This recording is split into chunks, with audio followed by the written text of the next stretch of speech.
o sistema, Luiz.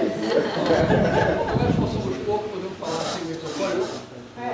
Eu fiz carreira em grandes empresas, na Europa Americana, na ESSO, brasileira educadora, a Câmara do Brasil, sempre na área financeira, e fui vice-presidente do Citibank aqui em Nova York muitos anos, até fazer o meu próprio negócio pessoal. E quando eu fui para a Flórida, eu travei contato com a comunidade brasileira. Lá em Nova York até já era grande, começou a crescer, mas na Flórida eu travei contato a partir do momento que eu fui eleito presidente da Câmara de Comércio de Miami. E a Câmara de Comércio se dedicava muito, e com toda razão, ao que chamavam de grandes empresas brasileiras nos Estados Unidos. Se contarmos nos dedos, são 4 ou 5, e outras empresas, e muito escritório de advocacia e tal. Mas o mais importante é que eu travei contato com o pessoal brasileiro que ficava a meia hora, até mais perto da minha casa. E eu travei contato com uma comunidade de aproximadamente 300 mil pessoas, alguns dizem 400, que viviam lá e que lutavam, era um brasileiro que ia para o exterior tentar a vida nova e tal, e com muita força e vontade de vencer. E eu me apaixonei por isso e criei um grupo sem fim lucrativo, que é uma entidade hoje mantida pela Fundação, chamada Brasília Business Group, e depois nós evoluímos, fizemos um projeto educacional que mereceu o prêmio e tal, nós estamos sendo, inclusive, estudados pela faculdade local, que é a universidade local, a Florida International University, como um programa diferenciado na área de língua de herança. Então, isso tem me apaixonado e a coisa de uns 6 meses, né, nós fomos até Berna para começar a conhecer também os brasileiros de fora dos Estados Unidos, e hoje nós estamos aqui, e entre esse fórum de hoje, que começou ontem, e o de Berna, eu queria parabenizar, aliás, o Mário e o demais, os vendedores sobre o que eu vou falar agora, que é o fato de que nós já notamos uma grande maturidade no trabalho, o Vanessa também estava lá, nada, e já criamos um foco importante e que eu acho que é o suficiente para se começar um trabalho de maior seriedade e vigor. E aqui eu paro, eu sou apenas moderador, e eu agora vou passar a palavra para o deputado Renato, que vai iniciar os trabalhos. Bom, gente, bom dia. Acho que não precisa do microfone, não é? Melhor. E eu ontem já fiz uma introdução contando um pouquinho do que é hoje o meu mandato, né, como representante dos italianos fora da Itália.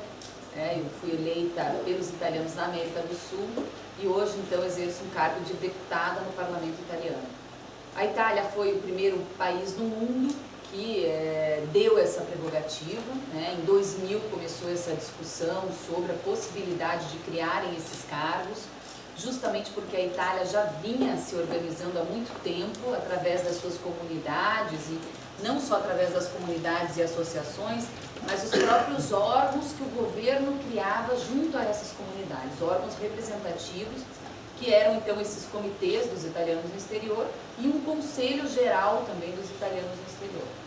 Esse debate foi se transformando em lei, a partir de janeiro de 2001, então, já foi aprovada esta lei, 2 leis, no qual sofreu aí uma emenda à Constituição da Itália, e a primeira eleição, então, em 2006, a próxima eleição, que foi de 2006, onde tiveram ali a eleição geral da Itália, do parlamento italiano, eles já inseriram, então, essas vagas, das quais, no caso da Câmara de Deputados, somos em 630, então 12 dessas vagas eles retiraram de italianos dentro da Itália para representar os italianos fora da Itália. Dessas vagas, desses 12 deputados e mais 6 senadores que nós temos fora da Itália, são representados através de circunscrições. Eu também falei isso ontem, eu só estou repetindo, porque essa questão da gente ter que nos unirmos, a importância do próprio Aloysio, que é dos Estados Unidos aqui, de outros estados, de outras regiões do mundo estarem presentes, é que a gente precisa ter um raciocínio único, né? adianta só a Europa pensar, não adianta só Londres querer, nós temos que ter um movimento que seja único no mundo todo, e, obviamente, muito bem vinculado com o poder local e através dos nossos representantes locais, como está aqui o nosso próprio deputado Otávio Leite. Isso tem que ser, então, uma mobilização única, onde a gente una esses líderes que estão espalhados pelo mundo, que a gente consiga debater isso dentro do Congresso Nacional, no Brasil, e que a gente consiga exercer isso, para no momento que for efetivado, a gente tenha essa representatividade, essa organização já pré-estabelecida nas principais regiões do mundo, onde nós temos as concentrações de brasileiros, né? Então a Itália, ela divide a sua circunscrição exterior. Ontem o próprio deputado também comentou que a importância de criarmos, além dos estados brasileiros, ter o 28º estado, que seria um estado virtual, um estado exterior, digamos assim.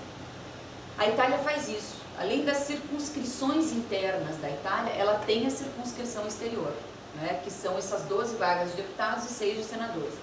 E essa circunscrição exterior, então, ela é dividida em 4 regiões, em 4 repartições eleitorais. Sendo Europa uma, sendo África e Ásia outra e Austrália, porque ali junta tudo que são menos italianos que existe naquela região, então acaba pegando uma região grande para ter poucos representantes. A América do Norte junto com a América Central e a 4ª região, que é a América do Sul, naturalmente, onde nós temos mais número de deputados, de representantes, por termos a maior concentração de italianos naquela região. Essas repartições, então, cada repartição ela tem que ter no mínimo uma vaga de deputado, uma vaga de senador, e as demais que sobram, então, são distribuídas proporcionalmente pelo número de italianos presentes naquela região. Esses italianos que moram lá não são só descendentes, eles têm que ter a cidadania e têm que ser legalmente registrados junto aos consulados locais. Porque a única esfera de poder do governo fora do país de origem são os consulados.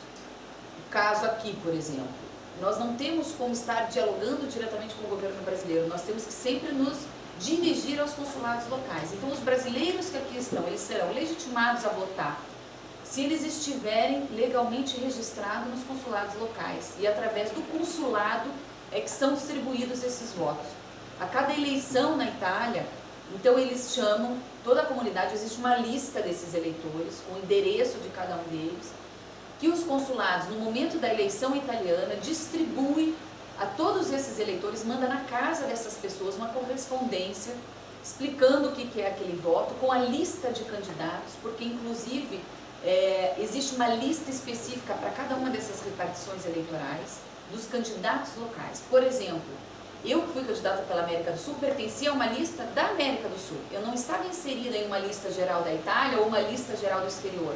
Cada repartição eleitoral possui a sua lista. E dessa lista, então, saem os 4 deputados e os 2 senadores, como é o caso da América do Sul. Então, o consulado manda todo esse material para casa de cada um desses eleitores, com essa lista, com a explicação de como fazer aquele voto, com as cédulas, onde a pessoa preenche, assina, veda e devolve no correio. Isso tem um custo alto para o governo italiano, porque é um método onde eles dizem que tem que ser o mais democrático possível. E como é muito ramificado, como é muito espalhada a comunidade, eles são obrigados a fazer chegar o voto até essas pessoas, né? Esse voto, a partir do momento que é recolhido, é concentrado nas embaixadas de cada país, por exemplo, na Embaixada do Brasil, na Embaixada da Argentina, Uruguai, Venezuela, enfim. Vem um avião da Força Aérea Italiana, busca todos esses votos, traz para a Itália, e quando termina as eleições aqui na Itália, porque eles precisam antecipar um pouco, eles começam esse processo no exterior 10 dias antes da eleição aqui na Itália, né? Para dar tempo de, quando fechar a eleição aqui, os votos do exterior já estarem aqui, e a computação desses votos é feita tudo junto, né? E é o voto ainda manual, diferente do nosso, que é o eletrônico, que eu acredito que seria inclusive muito mais fácil, né? Através do voto eletrônico. Então, é um método bastante delicado, mas muito legítimo do ponto de vista que todo mundo recebe o voto. Mas é claro que muita gente recebe esse material e não sabe nem do que se trata, né? No Brasil, por exemplo, nós temos hoje em torno de 300 mil eleitores credenciados, mas nós tivemos em média uma votação de 34%, né?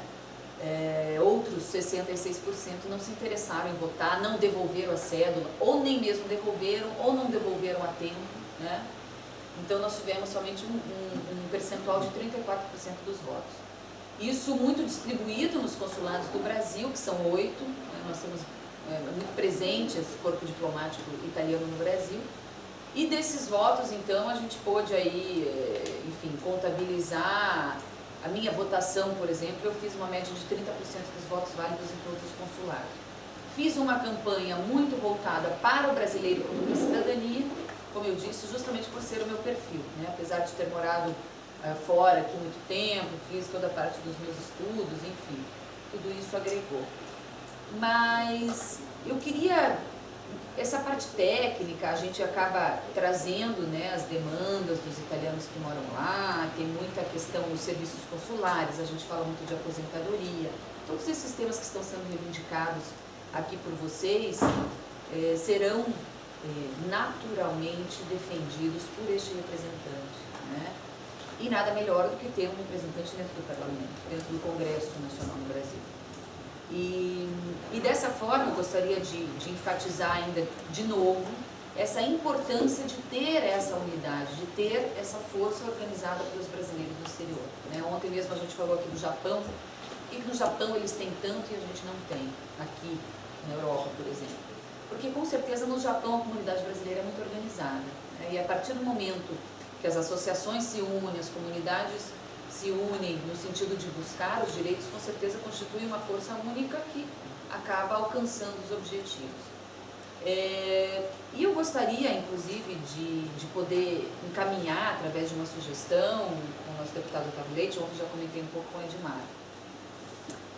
Nós temos uma base legal, né? As leis brasileiras, elas são baseadas, elas acabam vindo com o fundamento do direito romano. Tudo aquilo que diz respeito ao nosso Código Civil, à nossa Constituição, acaba tendo uma semelhança com o ambiente legal da Itália. Então a gente tem formas de trabalhar e de nos basear nas leis italianas, como é o caso dessa, né?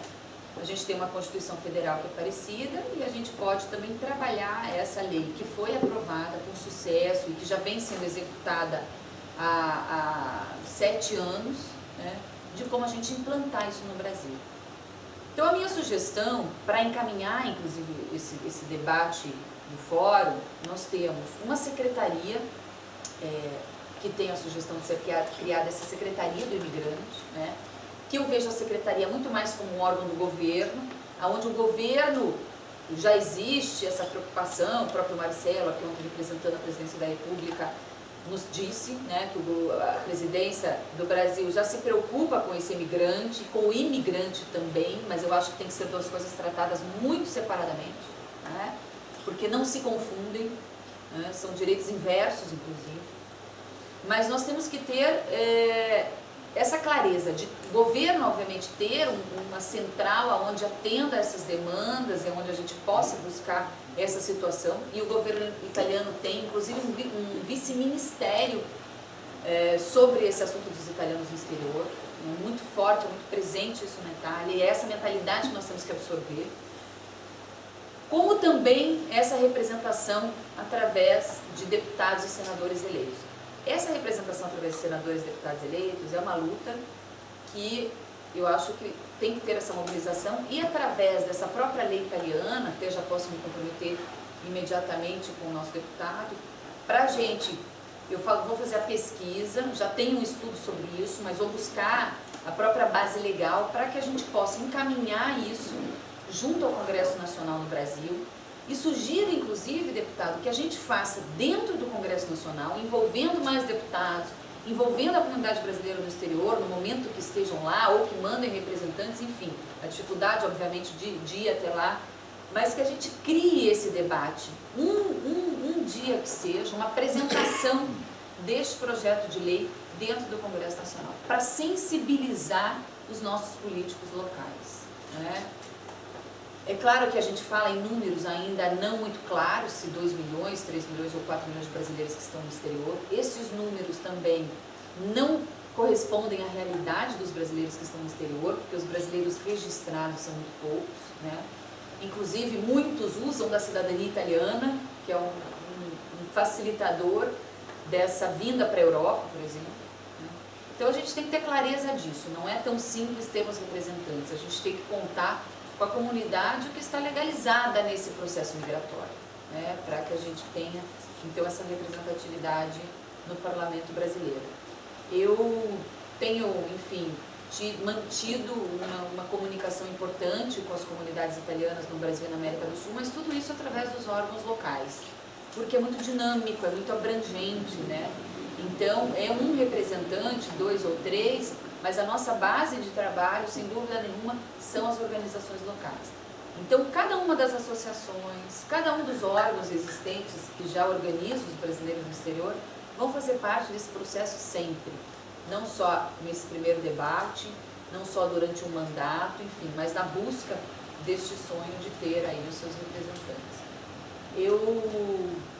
Enfim, eu acho que vou encerrar por aqui, até para que a gente possa abrir esse debate e passar a palavra para o nosso deputado, enfim, o Luiz aí está moderando com a gente, mas para que a gente possa aprofundar um pouco mais essa parte técnica, né, enfim, no que vocês tiverem dúvidas, para a gente poder ir esclarecendo isso. Mas não vejo nenhum obstáculo da gente trabalhar essa lei que já existe na Itália, passar para o nosso deputado e parceiros que a gente possa contar no Parlamento Brasileiro, desenvolver essa lei a nível de Brasil e sensibilizar os nossos políticos para que seja aprovado. Eu vou passar a palavra para o deputado Leite. Agradeço a nossa deputada Renata Abreu. E eu queria só levantar alguns números. Nós falamos em 3,5 milhões de brasileiros, alguns falam 2,5. Agora, de qualquer forma, esse número se equivaleria, se nós falarmos virtualmente, a uma terceira cidade brasileira. Nós temos uma população maior do que Belo Horizonte, que é a segunda cidade do Brasil. E se nós formos também calcular, isso não foi feito oficialmente, o índice per capita econômico de cada um desse grupo, nós vamos certamente chegar ao maior grupo per capita do Brasil. Isto é, a sociedade mais rica do Brasil.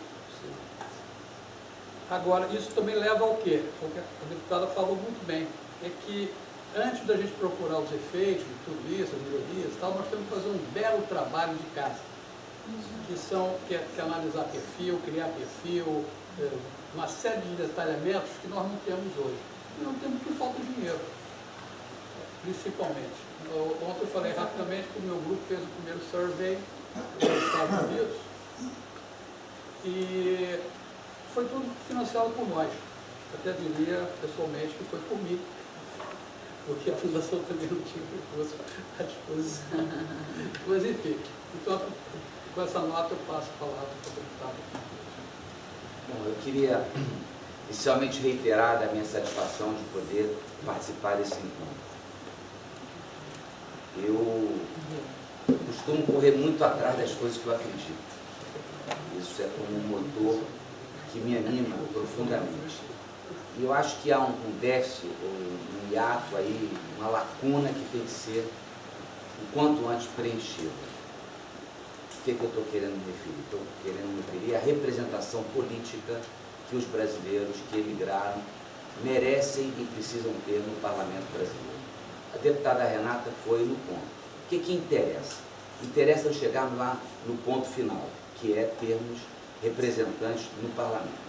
Como é que a gente chega até lá? Eu acho que essa que é a discussão. Os diagnósticos da importância, da legitimidade de pleitear essa bandeira já foram mais do que aqui expressados. A gente pode voltar, tem um outro elemento a mais que possa ser inserido para ajudar a fortalecer a ideia, mas que nos interessa nesse instante, o que é fundamental, é a gente traçar uma diretriz de como a gente caminha mais rapidamente para lá. Basicamente, a gente parte de dois fundamentos. O econômico e o cultural, não necessariamente nessa ordem. Evidentemente, o cultural é até mais relevante. Mas o fundamento econômico, ele merece ser sublinhado, até porque os números são gritantes. O Brasil teve, no ano passado, um déficit na sua transação corrente com o exterior de 54 bi. O que é isso? Tudo que o Brasil exportou, tudo que o Brasil importou, todos os serviços que os brasileiros ou empresas brasileiras prestaram no exterior e ganharam, portanto, trouxeram recursos, todos os serviços que os brasileiros requereram de empresas estrangeiras, todos os gastos em cartão de crédito dos brasileiros no exterior, todos os gastos de cartão de crédito estrangeiros no Brasil, esse bolo todo de ir e vir gerou um déficit na balança comercial de 54 bilhões, o que é nocivo para a saúde econômica brasileira. Só no turismo, para vocês terem ideia, os brasileiros deixaram no exterior 20 bilhões de dólares. Isso é contabilizado por conta do cartão de crédito. E quantos estrangeiros deixaram no Brasil? Apenas 5. Então, dos 54 bilhões, 15 são provenientes dessa conta turismo, o que é um absurdo, em se falando de um país que tem um potencial turístico gigantesco, que tem uma agenda maravilhosa.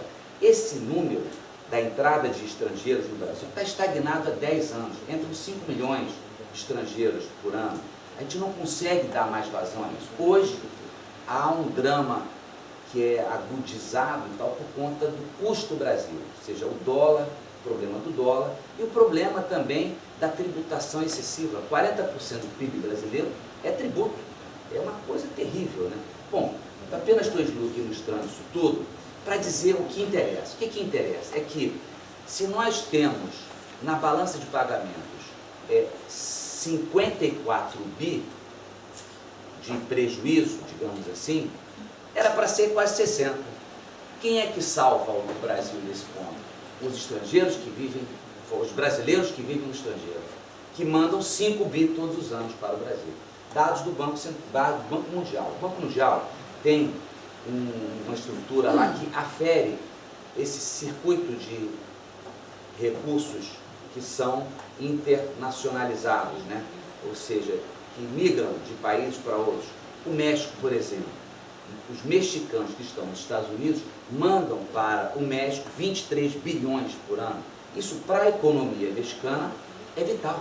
Assim como esses 5 bilhões que os brasileiros mandam para o Brasil são muito relevantes. 5 bilhões. Quanto é que o Brasil exporta de ouro, por exemplo? Exporta 3 bilhões e 300, importa 600. Tem 2 bi e 500 de superávit. Os estrangeiros, né, os brasileiros que estão no exterior, dobram essa conta no ouro. Então tem várias alusões que podem ser apontadas no viés econômico, que são muito significativos, que legitimam demais uma presença orgânica de reivindicação firme em torno dessa bandeira que a gente quer instituir, que é a representação política dos brasileiros no exterior. A deputada falou da lei de 2001 e lembrou que houve um início de uma discussão. O que nós precisamos é exatamente fomentar essa discussão, colocar esse tema na ordem do dia, mobilizar, provocar, chamar ao debate o máximo possível. Só teremos um problema, que na Itália, pelo que observei, ultrapassaram.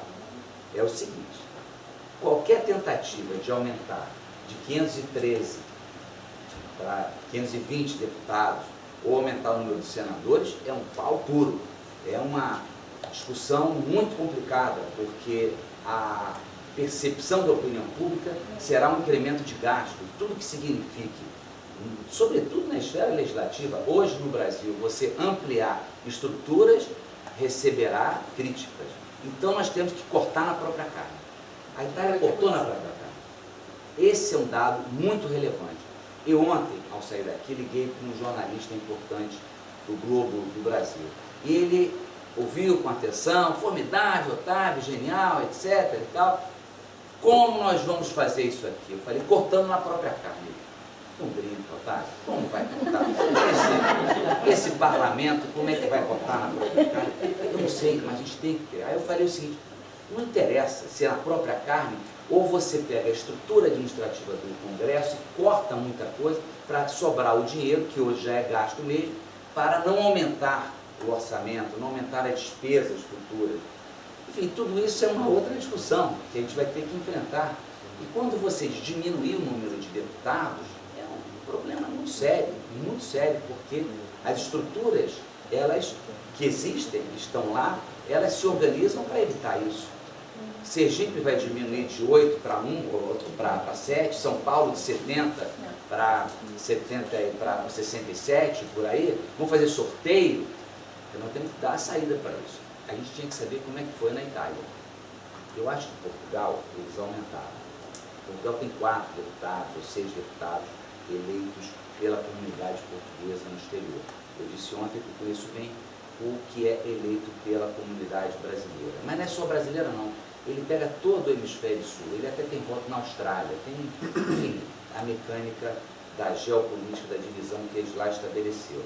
Então eu queria dizer o seguinte, nós temos, pelo viés, portanto, econômico, um argumento que não tem discussão, há portanto, um déficit de atenção que tem que se dar aos brasileiros pelo exterior, e os números revelam que é justíssimo se pleitear isso. E do ponto de vista cultural, nem se falar, né? Porque a manutenção desses elos, do ponto de vista do futuro da nação brasileira, é algo que tem que ser preservado a tudo, de todas as maneiras, né? Quando a minha conterrânea sergipana, eu sou eleito pelo Rio, mas nasci em Sergipe, com muito orgulho, né? Ela lembra da experiência em Viena de uma escola bilíngue, de uma escola onde o português, ou cursos específicos dos filhos dos brasileiros, isso tem um valor estratégico para o futuro gigantesco. Isso tem que estar em tudo que é canto. E certamente já tem muita gente que, de alguma maneira, caminha nessa direção. Alguém me disse ontem a dificuldade que foi para os filhos quando foram ao Brasil com 8, 10 anos, que parecia que estavam num campo completamente desconhecido. Enfim, a gente tem que manter esse estreitamento desde o berço, quando o berço está situado em outros países que não o brasileiro, né? Bom, então, o que a gente tem que fazer, né? O que a gente tem que fazer? Como animar esse processo? Muito bem. Houve a experiência que ainda existe, mais frágil, mas a gente tem que fortalecer, tem que respeitar e trazer para a mesma estrada do CRBE. Quantas anos o CRBE? É preciso estreitar com o CRBE. Eu vejo o Itamaraty, aliás, é muito bom que esteja presente o nosso segundo secretário aqui para acompanhar com o observador esse encontro. Eu vejo o Itamaraty, nas tratativas todas que eu já tive a oportunidade, abertura total para que essas reivindicações possam ir adiante. Mas a culminância do processo é no parlamento brasileiro. Então, eu acho que a gente tem que provocar uma reunião no parlamento, uma audiência pública, e isso tem que ser feito de uma maneira suprapartidária, chamando parlamentares de vários partidos políticos, para trazer novamente esse tema à baila. Em paralelo a isso, a gente tem que criar um mecanismo unificador na web de mobilização. Uma espécie de um eu concordo. Eu tenho até eu conheço um domínio chamado euconcordo.com.br, onde você entra e faz uma baixa assinada virtual, que é fora daquele petição eletrônica. É um modelito novo que a gente pode ali utilizar para, de alguma maneira, fortalecer esse nível de mobilização. Isso é muito importante. A ideia do 28º Estado é algo que enfim, me desperta muita atenção, né? Existe uma proposta de emenda à Constituição do senador Cristóvão Buarque, que é um nome público muito respeitado, que cuida também de eleição, fala das circunscrições eleitorais do exterior, mas fala que uma lei a posteriori, depois da aprovação da PEC, iria instituir isso. Nós encontramos um caminho mais curto, quer dizer, ou melhor, nós encontramos um caminho que seria a primeira etapa. São etapas. O ideal é que já pudéssemos aprovar por completo a representação. Mas, quando você aprova, em primeiro lugar, a possibilidade de votar para deputado e senador, você obriga todos os candidatos dos estados abrirem os seus olhos para os brasileiros que estão fora. E os brasileiros que estão fora passam também a se interessar um pouco mais na busca de ter um representante. Esse representante, ele naturalmente vai ter que levar adiante as bandeiras. Ninguém dá o voto sem saber qual é a proposta, em tese, pelo menos, deveria ser assim, daquele candidato que mereceu ser o seu representante. As coisas se somam. Esse é um projeto que ele só vai ter a certo ponto, que é o projeto que eu apresentei, que tem um parecido do senador Marco Marcel, que é exatamente para permitir que vote. Mas votar só não é isso, tem que permitir ser votado também. Votar e ser votado. E aí você tem que mudar a Constituição. Tem jeito. Né? O ideal é que mude a Constituição. Tem essa emenda do Cristóvão Buarque, que está parada no Senado. Ela avançou um pouquinho, depois parou. Está desde 2007 parada no Senado. Eu tenho aqui a tramitação, depois eu passo para vocês. Então, no sentido de fortalecer o debate como um todo, causa a apresentação de uma nova emenda à Constituição, uma nova proposta de emenda à Constituição, é o que é possível. A criação desse 28º Estado, né, que tem uma circunstância completamente distinta da doutrina política de como se dá um Estado, a constituição de um Estado. Tem que ter povo, gente, né, seres humanos, ligações étnicas, culturais, históricas, que justifiquem aquela unidade de coletivo humano, situado num território que é delimitado, e essa delimitação é respeitada pelos demais países, ou seja, a soberania é respeitada. No caso do Estado que a gente quer criar, é um Estado federado brasileiro, sem território propriamente. É uma figura diferente.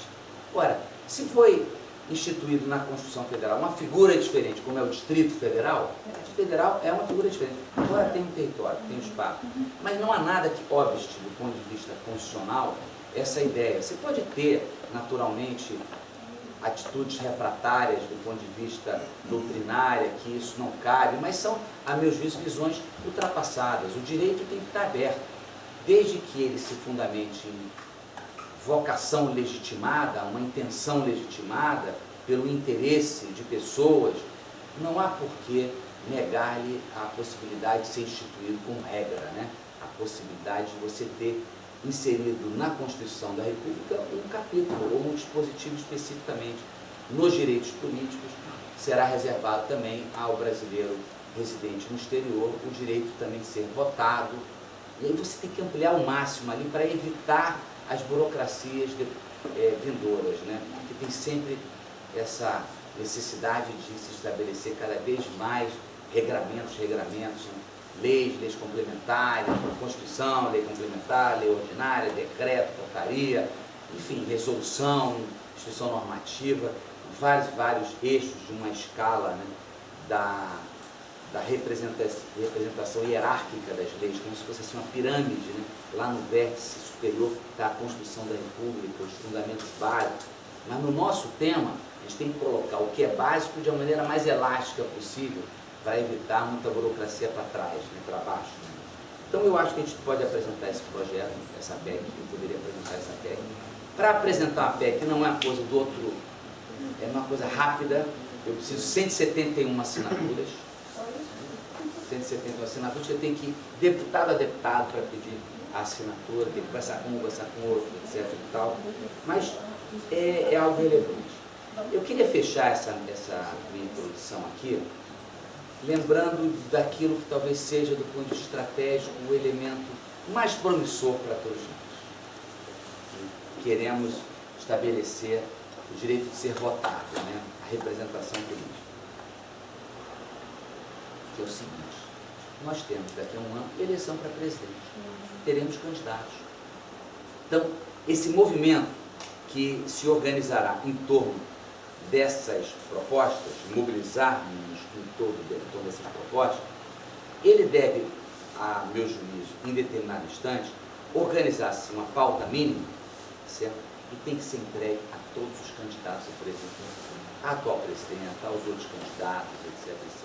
Olha, o senhor ou a senhora se compromete à sua base parlamentar, ao início do mandato, enfim, a aprovar essa proposta, etc., a gente tem que trabalhar politicamente. O campo técnico, a gente avança, discute quais são os melhores caminhos, etc. Há quem venha nos dizer, não, vamos por etapas, etc.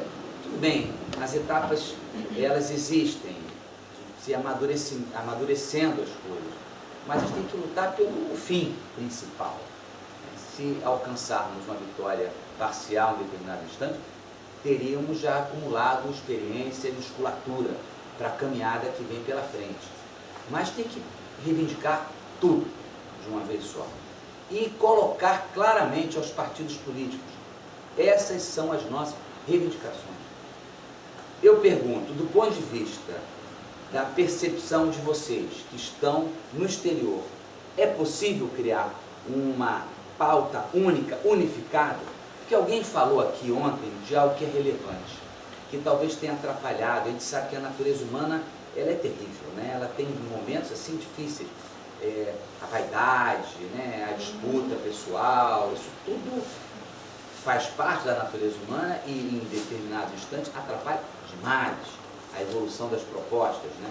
Dos movimentos que ficam estagnados, os boicotes, as rupturas, que só fazem atrasar a luta, né? Falando de luta, essencialmente. É possível organizarmos? Eu acho que a gente tem que trabalhar nessa direção. Vamos organizar uma pauta mínima para os candidatos à presidência da República, fazê-los se comprometer com a nossa pauta mínima. A pauta é a criação de um órgão específico, uma Secretaria de Estado, sim. Agora, aqui para nós, é uma bandeira, ela anima, ela fortalece, sim, por que não? Agora, o Ministério das Relações Exteriores tem um órgão que cuida disso também. Seria o caso de turbinar, dar mais estrutura, aprovar mais verbas no orçamento para que esse setor possa melhor se desenvolver? Eu me lembro quando eu fui no Rio de Janeiro, e eu fui por isso, eu nem fui convidado para aquele evento, né? Porque quando eu tive aquela experiência que me chamou muita atenção, em 2007, de ver aprovado, eu votei a favor da emenda constitucional número 54, que estabeleceu o direito dos brasileirinhos a serem brasileiros natos, etc., aquilo me chamou a atenção.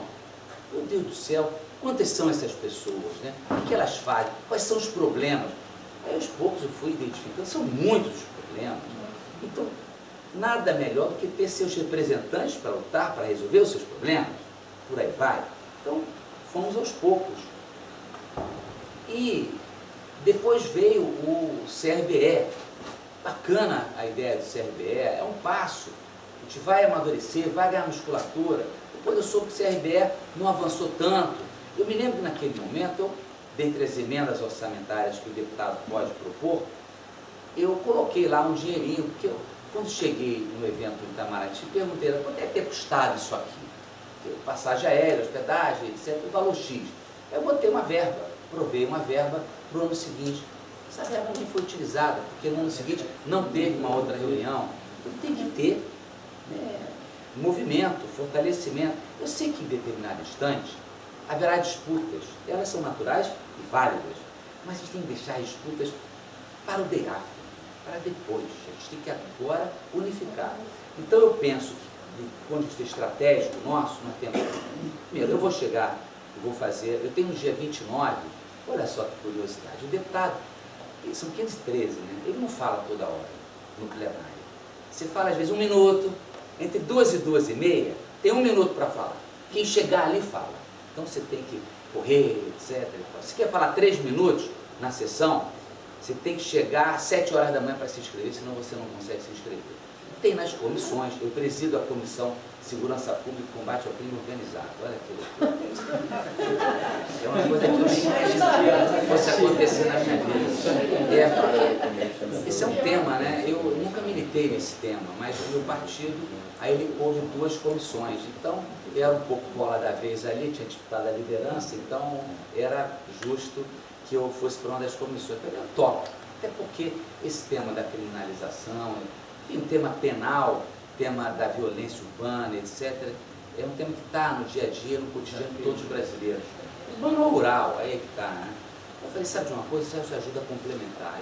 Eu fui. E agora estou envolvido em coisas, fui parar em Fronteira, Vante, Olha, eu não quero saber. Negócio de arma entrando, chip de arma, entrada de tóxico e por aí vai, né? E agora eu estou relatando um projeto que eu imaginei que fosse uma coisa simples, é complicadíssimo, da investigação criminal. Confusão entre delegados e Ministério Público, né? Quem pode propor a investigação criminal? E os números brasileiros são terríveis. Foi uma PEC comentada muito nas manifestações. Exatamente, a PEC 37, nós somos o day after, somos os filhos da PEC 37. Quer dizer, aquela discussão que, no primeiro momento, a PEC era para só dizer que delegado que tem que investigar, nós derrotamos isso, porque o Ministério Público, no meu entendimento, tem que investigar também, mas os números no Brasil, eles são terríveis, só para fechar o parêntese, né? Bom, pouca gente sabe disso, né? Pouca gente sabe. Isso, quando a população toda souber, então, meu Deus do céu. Mais de cada 10 homicídios, 92% dos homicídios sequer tem inquérito. E dos 8% que tem inquérito, apenas 3% são completamente elucidados e as pessoas vão presas e punidas. Muito pouco, é muito pouco, é muito pouco, muito pouco. Então, quais são essas estruturas? O que precisa ser feito? É um ping-pong burocrático, infindável, que muitas das vezes finda e conclui-se por colocar na gaveta das investigações. Estou estudando isso, trabalhando por mim. Fechei o parênteses. Mas, essencialmente, eu queria dizer o seguinte: pegar os projetos, fazer uma abaixo-assinada em relação aos projetos, virtual, para pressionar. Eu vou, no dia, eu falei isso tudo, fiz esse parênteses, mas é o seguinte: eu fui sorteado para falar no grande expediente. Aí eu tenho 25 minutos, que vai ser no dia 29 agora de setembro. Então eu vou usar uma parte dessa minha palavra para falar de vocês, falar do movimento. Antes a gente faz uma abordagem, etc., sobre essa questão, a gente precisa unificar o movimento, a gente precisa trazer todos esses atores com a bandeira única. Bandeira única, unificada, enfim, que seja consensual, etc. Vamos lá. E todas elas são válidas, né? Todas essas reivindicações são válidas. Mas, no fundo, e o fim ao cabo, a gente quer é que os brasileiros tenham essa representação. Eu acho o seguinte: não tem saída, tem que cortar na própria carne. Tem que cortar, nem que seja por sorteio. Eu não sei como é que vai ser, mas tem que cortar. Eu acho, sinceramente, que se tem um orçamento muito grande do Congresso Nacional, se cada deputado tem um número X de assessores, eu acho que tem que diminuir o gasto do Congresso para poder, sem aumentar a despesa, custear a vinda desses novos parlamentares. Quantos são? Não sei. É uma coisa que a gente tem que discutir também. Não sei. Mas tem que ter voz. Tem que ter voz comprometida integralmente, 100%, dedicação 100% do tempo com as questões dos brasileiros que emigraram, né? Eu acho isso muito relevante. Então, eu diria, vamos poder, quem sabe, o presidente das Relações Exteriores é um deputado do PT, e acho que é importante. Eu sou da oposição, ele é do governo, eu vou conversar com ele, eu acho que ele deveria. Eu conversei com vários presidentes da Comissões Exteriores antes. Desde essa história dos brasileirismos, todo ano muda o presidente. Eu nunca tive, assim, alguém que tivesse pensando em ter pegada para esse assunto, né? Vamos lá, não teve. Eu vou voltar a esse também novamente, e talvez vocês possam depois produzir um documento e mandar para eu levar para eles, etc. Então, podíamos organizar isso, procurar os líderes partidários, dentro do que lembrou a deputada, um encontro suprapartidário. Vou trabalhar a PEC do 28º Estado, é mais uma, certo? Vou falar com o senador Cristóvão Buarque, vou procurar o ex-senador Marco Maciel, que propôs algo, mas, sinceramente, eu acho que está na hora de modular uma proposta para os candidatos a presidente. Que aí sim. Eu, por exemplo, o meu candidato, eu antes de vir para cá, eu tive uma conversa com ele, falei o seguinte: olha, tem muita gente no exterior, os que votam são poucos, vocês sabem os números, né? Só tem 200 e poucos mil que votam. É muito pouco. Eu sei que tem muita gente que fica na preocupação, porque não está completamente regular, e aí, enfim, se inibe, certamente, de fazer. Mas é muito pouco. Mas a cidade brasileira tem 5.500 municípios, né? 5.564. mas só tem 200 municípios acima de 200 mil eleitores. Então você já tem que sair daí. Mas não é isso. É que todos que votam, que não votam, temos parentes lá. E vão se comunicar, e vão fazer campanha, e vão dizer o que acham, o que não acham, e por aí vai. Então vai aquecer também o ingrediente virtual do debate que vai ser travado na web, proveniente das ações e atitudes e da participação dos brasileiros que estão fora. E eu falei para o meu, olha, e tem muita gente, governador Valadares pelo mundo, né? Ele falou, mais da metade, sei lá o quê, etc, etc. Bom, eu fico por aqui para a gente poder conversar um pouco mais como fazer para avançarmos, né? É isso. Eu vou falar com o Vacareza, que tem um projeto de traslado, o deputado do PT, meu camarada também. Enfim, eu vou depois mandar para vocês a história do projeto da cultura, da Lei Rouanet, porque o objetivo, eu participei de várias feiras de turismo, né? Um setor que eu abraço muito, ou seja, brasileiros que vêm, as empresas, para as feiras aqui. Aqui mesmo tem uma importantíssima em novembro, é das mais importantes do mundo, aonde o Brasil vende o seu produto para os agentes e operadores estrangeiros que querem levar estrangeiros para o Brasil. Então, em geral, a apresentação de grupos brasileiros nessas feiras para animar o stand, etc, etc, ela se faz e custa, né? Se você inclui a possibilidade da Lei Rouanet, né, você incentivar o pagamento desses artistas, você terá ainda mais recursos para divulgar a cultura brasileira, para divulgar, enfim, a nossa alma, né? Em Minas Gerais era isso, eu queria apenas introduzir dessa forma para trocar ideias de como operar o futuro. Muito obrigado. Muito obrigado. Só trazer um link das propostas do deputado, que eu acho importante o seguinte. Essa questão de uma mobilização via web para ter os abaixo-assinados fundamental. Segundo passo, preparar essa proposta para os candidatos a presidente do ano que vem fundamental, porque por mais que a gente corra, não vamos conseguir fazer com que essa representação já entre nas eleições do ano que vem, infelizmente, né? Então, pelo menos ter essa proposta pronta para apresentar aos candidatos.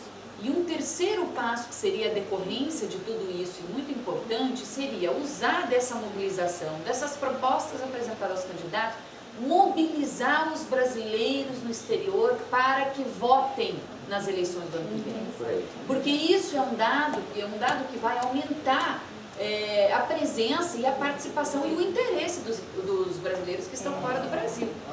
Então eu acho importante, dentro desse todo movimento, também ter esse objetivo de mobilizar os brasileiros que estão no exterior para que votem nos candidatos a presidente das eleições do ano que vem. Porque isso vai aumentar depois o número dos participantes, dos votantes que estão fora do Brasil. Importante isso. Eu acrescentaria a sua fala, aí, especialmente usando o nosso representante aí do Itamaraty, que é uma crítica muito grande na nossa área, isso vai ajudar a votação, é que os Estados Unidos é muito grande.